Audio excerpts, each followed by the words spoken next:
My name is Laverne, and I am about to put on my pop-on veneers.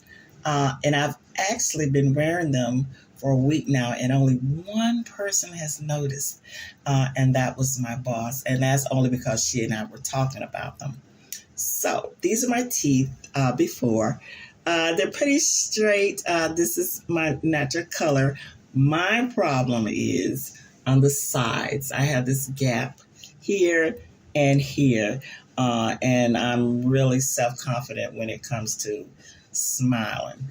So I wanted to fix that. And I saw the ad for pop-on veneers. And I said, well, I'll try that.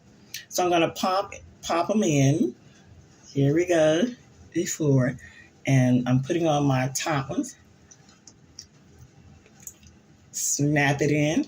And that's what it looks like afterwards. That is so nice. I like it. And people that I know, would normally comment on my mouth and my smile. I've talked to them face to face, close up. They have not noticed a thing. They have not said anything. Even my children, and I've been wearing, I'm telling you, for a week, nobody has said anything. So I'm going to put in my bottom.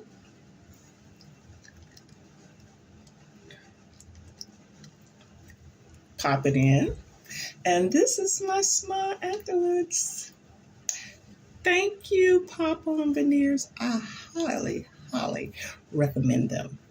Thank you so much. I love them. Bye.